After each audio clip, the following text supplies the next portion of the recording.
Alright, Dragon Ball GT fans, let's settle this. What's the best episode in the series? You know, that one episode that just hits different. The one that makes all the ups and downs of GT feel worth it.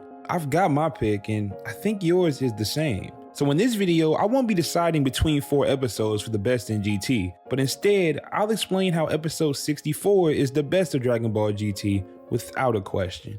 Now, there are 4 main reasons as to why this is easily the best episode of Dragon Ball GT, and the first is that episode 64 was the end of Dragon Ball for a long time. The final episode of Dragon Ball GT is more than just the end of an era, but it's a symbolic closing chapter of the Dragon Ball story for nearly 2 decades. Canon debates aside, it was the end of Dragon Ball as fans knew it. No Super Saiyans, no beam clashes, no episodic adventures. For almost 20 years, there was nothing new in terms of weekly Dragon Ball content, which for a franchise that's only about 40 years old, that's a staggering pause. Episode 64 became a time capsule for a generation of fans who grew up with Dragon Ball. Those 20 years without new content transformed this episode from just a finale into a bittersweet goodbye. Even us seeing the flashbacks of many important moments throughout Dragon Ball and Dragon Ball Z just enhanced that level of nostalgia. It left an emotional imprint that's hard to replicate. But you know what's even harder to replicate? Goku. And his role in the finale is arguably the most important. There are 3 reasons as to why Goku was instrumental in this episode's impact, and the first is Goku's farewell tour.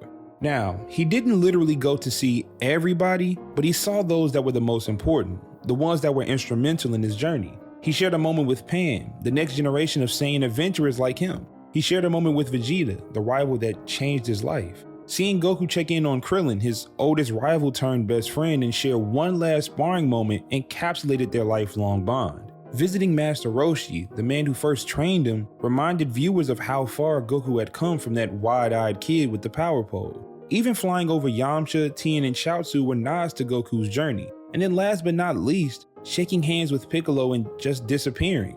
These encounters weren't filled with words or dramatic revelations. They were subtle, nostalgic, and filled with unspoken gratitude, a reflection of how much these relationships mattered. What made moments like this even more special was how they served as a love letter to Dragon Ball itself. By revisiting these iconic characters, Goku wasn't just saying goodbye to them, he was saying goodbye to the fans through them. It reinforced the idea that this world wasn't just about battles and transformations, but about the connections and growth that came from them. Each farewell felt like the closing of a chapter, with Goku bringing closure to people who were instrumental in his journey. But in a way, the opposite of closure is mystery, and that's another reason as to why Goku is so important in this finale. I have one question for you. What happened to Goku at the end of Dragon Ball GT? You can't answer that question, at least not factually, and I love that. Did Omega kill Goku? No. Yes. Did Goku fuse with Shenron? No. Yes. Why did Piccolo and Goku's handshake have electricity around it?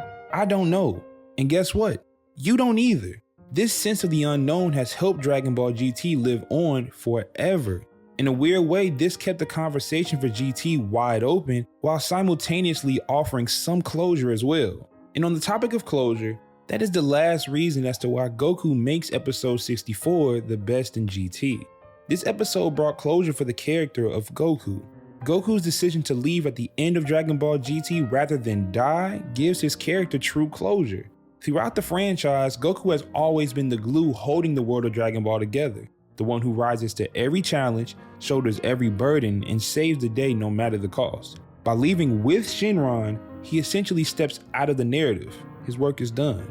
This isn't a tragic death or a moment of failure, it's a peaceful exit, one that allows Goku to transcend the mortal world in his endless battles. It's a mature and fitting conclusion for a character who has given everything to protect his home. At the same time, it leaves a profound impact. The world will go on, but it must learn to stand on its own without Goku. This choice also gives the series a unique sense of finality while leaving the door open for the future of Dragon Ball. Goku's departure paired with the Dragon Balls disappearing alongside Shenron signals the end of the world as we've known it. There's an undeniable sense of what happens next, as Pan and whoever in the next generation carry on his legacy. But it's clear that if this fictional world does continue, it will do so without the safety net of Goku and the Dragon Balls. So for the audience, this ending drives home the idea that Dragon Ball as a story has reached its conclusion. It's a powerful, bittersweet moment that acknowledges the rich history of the franchise while letting us know that our time experiencing this world has come to an end. I believe that the decision to have Goku leave rather than die elevates the final episode of GT to a level that few series finales can achieve. This was a shorter video because I think this was a very easy answer, but in the off chance that you disagree, let me know down in the comments why. But with that being said, this is BigTune and thanks for watching. Y'all have a good one.